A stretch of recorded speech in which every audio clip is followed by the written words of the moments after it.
Hey YouTube, how's it going? Mark here with another fragrance review. Let's take a look at an Issey Miyake fragrance. This one is their moneymaker, and it is called l'Odyssée pour Homme. So let's take a look at the bottle. Now this thing has been reviewed to death, so I won't really spend too much time on it. We got the frosted glass here, and it does say l'Odyssée pour Homme, Issey Miyake right there. And then we have over the top, which is massive. Sprayer works very, very well. As far as a code, the code is at the bottom. I'm not even going to try to show you the code. My camera blows. So box, there it is. We got the metallic gray here, and then we got the bottle right here, and then your code's going to be down here somewhere. It's going to be stamped. So there you go. There's l'Odyssée pour Homme, the top seller. So as far as bottle sizes goes, this guy comes in various bottle sizes. Most top sellers do this to maximize sales. So we got 1.3 ounce, we got a 2.5, we have the 4.2, which is this one, and a massive 6.7 ounce. You'd be looking at pricing, $30 to $90 American. Again, shop around, you might find a better price for l'Odyssée. Now, this one hit the shelves in '94. This is actually, if we take a look back at 1994, this is one of the top sellers in '94. We have this one and Dolce & Gabbana pour Homme that came out in that year, and these are the two that are really still relevant to this day. Now, group, this is a fresh floral fragrance.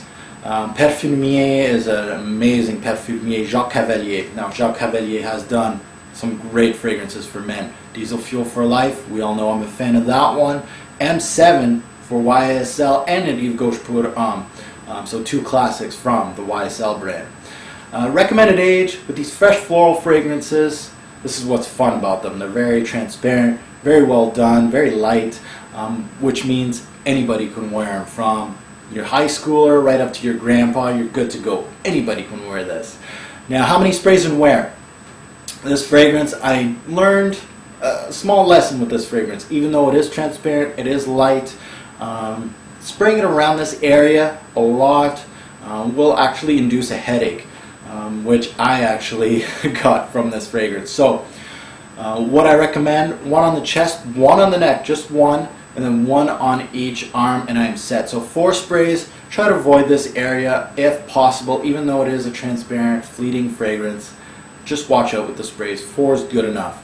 Now the notes. Let's take a look at the notes with this fragrance. There's a lot of notes in this one. We got the yuzu, we got mandarin, coriander, cypress, tarragon, lemon, sage, and bergamot in the top. Now the mid, we got the nutmeg, the saffron, geranium, cinnamon, lily of the valley, and then at the end we have the amber, the musk, sandalwood, Haitian vetiver, and cedarwood. So some scents that I've smelt before. So let's take a look at Issey Miyake pour Homme. Now l'Odyssée, you can tell this is a top seller with this fragrance. Why? It comes out almost yearly with a new limited edition bottle. So you're going to see this bottle getting morphed into a marketing plan so they can sell more fragrances. You've seen this with ADG. You've seen it with Jean-Paul Gaultier's Le Male. So you're going to see different variations with this one. So you're going to see limited edition bottles like, I think they had like a concrete version where this was all concrete looking. They had like spray paint. They have that. There's tons of limited edition bottles for l'Odyssée. But don't get me wrong, those bottles have the same juice inside. It's just a marketing gimmick, just like those other fragrances that I named out. Now, as far as flankers go, l'Odyssée pour Homme is a top seller for Issey Miyake. It's their moneymaker. They made different flankers for it. We got summer editions coming out of our butts. Every year, l'Odyssée pour Homme, summer edition 2008, 9, 10. They bring them out yearly. We also have a l'Odyssée Intense version, which to me, I'd rather have this one than the Intense. They also made like a subcategory. They call one L'Eau Bleue, which is a blue version of it. They got L'Eau Bleue Eau Fraîche. They have a new version coming out that came out this year, which is called Noir Absolute. So definitely Issey Miyake's milking this bad boy so they can get as much cash as they can. So there's tons of flankers for l'Odyssée. Now, as far as the scent goes, great signature scent. Great signature scent. One of the better summer fragrances on the market. Reason why is because it lasts. A lot of summer fragrances do not last, and this one does. This is very much a multi-purpose scent. It's almost like a jack of all trades. So it's not just a summer scent, and you'll see with my review, it's not just a summer fragrance. Now, some call this one of the best aquatics on the market. To me, this is not a straight up aquatic fragrance. It is a fresh fragrance, but there's many faces to it. There is some floral, there is some woods in here. You can feel some spice in this. So it really makes it much more versatile than those other aquatics because it's got different faces to it, which makes it available all year round. So which makes it a great signature daytime scent for the office, for definitely for school. So it's very fresh, but it has some warming qualities to it, which aren't overbearing either. It doesn't go from one side to the other. Yes, you're going to get a lot of lemon at the start, but after that, it really shows you both sides to it. So it comes off actually really natural to my nose and calming. Now, when I mean calming, anybody that owns Gucci put on 2, that tea-based fragrance, it almost gives you a calming vibe to it. This one does it also. And I call it a natural scent. I know a lot of people are going to disagree with me. They're going to call this synthetic. And but to me, to my nose, this really feels like a really well done fragrance. And it felt natural to me. Now, this fragrance is very much a people pleaser. You're going to tell, you're going to get compliments. A lot of people are going to really like this fragrance. Not a lot of people are going to hate smelling this on you. I can also really see this fragrance as not only being used as a fragrance to put on your skin, but I could see somebody actually spraying this on bed linens, putting it on your pillow or on your bed linens, and just loving the freshness of this fragrance on your linens. Not only that, but as a room spray also. It's a pretty expensive room spray, but either way, it has that calming effect that you can basically use it for different reasons. Like if they actually made this as like a scented candle, I think I would actually buy it. It has that calming effect to it. So guys, top notes is really what caught my attention for the most appealing part of this fragrance. You know, you got your top, you got your mid, and you got your base. Really the top notes really caught my attention and was really the superstar of this fragrance. So the top notes, what does it give me? Well, it's got that yuzu, right? Really, the yuzu gives you really a top note of a sparkling, lemony, fresh fragrance. And that was mixed with almost a sharp, salty, ozone-like feel. Now that's that aquatic feeling from this fragrance. And it had some floral qualities too. Almost gave you like a greenish vibe, but it had, you know, the blue, the green, and the yellow basically going head to head in those top notes. It was really nice, but the lemon really, the yuzu really took center stage. But it almost had that aquatic and that floral feel, you know, surrounding it. So it almost gave you like a greenish, tea-like, you know, like tea with like a lot of lemon in it, kind of like that. Now the mid, the lemon, that yuzu, lemon, bergamot, mandarin feeling actually kind of died down in the mid. I really felt like the floral actually came up a little bit, almost like a water lily. So that aquatic was still there, and you can feel the woods peeking in, and some spice, that nutmeg and that cinnamon. So it kind of gave it like a little oomph in the mid. As far as the base goes, before I get to the base, there's saffron in this. Okay, there's a little bit of saffron. I felt a little bit of it. Anything with saffron clues into me that it's going to be a little feminine. A lot of people are going to feel that this is a feminine fragrance, like a unisex feel to it. So the saffron kind of gives it a small dose in the mid with this, but nothing groundbreaking. I would say it's not like over the top. So, but I could definitely see this as more unisex feel of a fragrance. Now the base dries down. It kept the greenness in this fragrance. I really felt there's a lot of green in this fragrance for a yellow-based fragrance. So the green's still there, and you could probably fault that to the vetiver and the geranium. And then after that, at the end, the moss and the musk going head to head. There's a lot of musk in this fragrance at the end, Really felt like it was just like a musky ending with a little bit of mossiness. Also something I really wanted to mention, a lot of people get an amber dry down in this. There is amber in this. A lot of people were saying they're getting a vanilla-ish powdery feel to it. I never really got that from this fragrance, like a really heavy vanilla powdery feel, kind of like Burberry Bread or Bulgari Black, something like that. I never really got that. And maybe those people were getting it confused with the floral, because it's almost like a white floral in the mid in this one.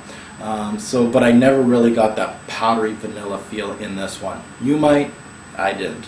Now, why would you hate this? Well, talking about the floral aspect of this fragrance, the unisex feel, a lot of people might not enjoy that.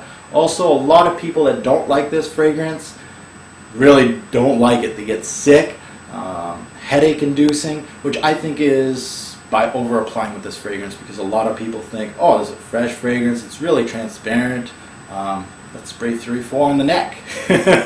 Headache inducing.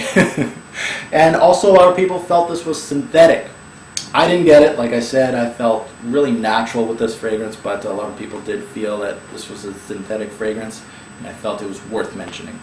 One word to describe this fragrance, really to me, it was a calming fragrance, à la Gucci pour Homme 2.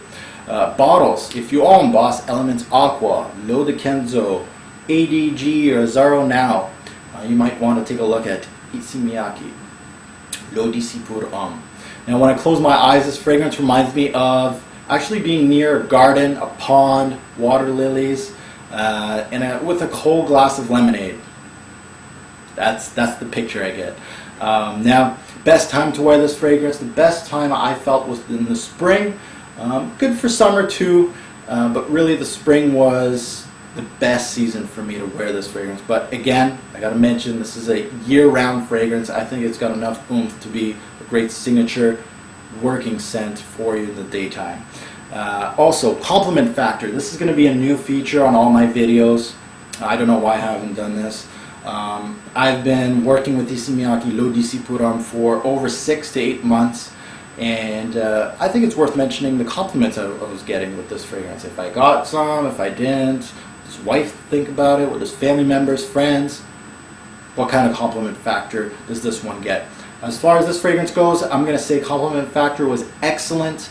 I did get more compliments than I had with different fragrances that I've been wearing since I've been reviewing, so an excellent compliment getter for this one. It is worth mentioning that the wife did not like this fragrance. She really felt, at the start, she said that it smelled soapy, which I can see where she's coming from. She really felt that it was almost like a soapy quality. So she felt that way, and then she said it felt musky at the end, which she is correct. There was a lot of musk at the end of it. So she did not like L'Eau d'ici pour Homme at all. As far as my 2 cents, I'm going to add this to my reviews, my 2 cents of how I feel about this fragrance. For me, L'Eau d'ici, I really felt that this is a really safe scent. Nothing major. For myself, I wouldn't be wearing this too much. First of all, the wife doesn't like it, but it's not, for me, I really like fragrances that really stand out, that are really different, and this one did not do it for me. It's a really safe, high-selling fragrance that just didn't do it for me. So as far as my 2 cents, I know this is quality. I really enjoyed wearing this, but as far as the summer scent, wearing it all the time, I do have other options to me. So as far as for that, I gotta say that it was good, good quality. I recommend it, but for me, it wasn't like over the top excited. Like, this is not going to get a 10 out of 10 or a 9 out of 10, but it is quality, so I gotta give it a good enough score. So buy, try, or pass. Let's take a look at that. Buy, try, or pass with this fragrance. I gotta say, for a fresh fragrance, this one does the job, and I'm going to recommend this as a buy. It's quality. It lasts 8 to 10 hours on my skin. It's a good signature scent. It's versatile. It's all good news from here. I didn't really have anything that bad to say about Issey Miyake L'Eau d'ici pour Homme. So let's get to the rating system, guys. Let's take a look and see how it did in versatility, longevity, projection, the overall smell, and what I felt about this fragrance. So L'Odyssée pour Homme, recommended. Let's take a look. Alright guys, let's rate L'Odyssée pour Homme by Issey Miyake. First of all, let's tackle projection. I give it 7 bottles out of 10. It's not the best projection beast out there, but it did give me a scent cloud, and that scent cloud actually lasted for the duration of the fragrance. Of course, it did die down once it hit hour 7 to 10. A longevity, I gave it 8 bottles out of 10, one of the longest lasting fresh fragrances on the market today. Some people actually get over 12 hours. I did get 8 to 10 hours. Versatility, 9 bottles out of 10. One of the best on the market, almost every season, a signature scent, a daytime scent. Compliments, 8 bottles out of 10, great fresh scent, and I did get a lot of compliments on this fragrance. I am going to recommend this fragrance for spring and the summer as far as seasons go, but it again, all season, a daytime and a great signature scent. Overall, I'm going to give it 8 bottles out of 10. It is a top seller for good reason. It's solid, but not unique enough to warrant a 9 or a 10 out of me.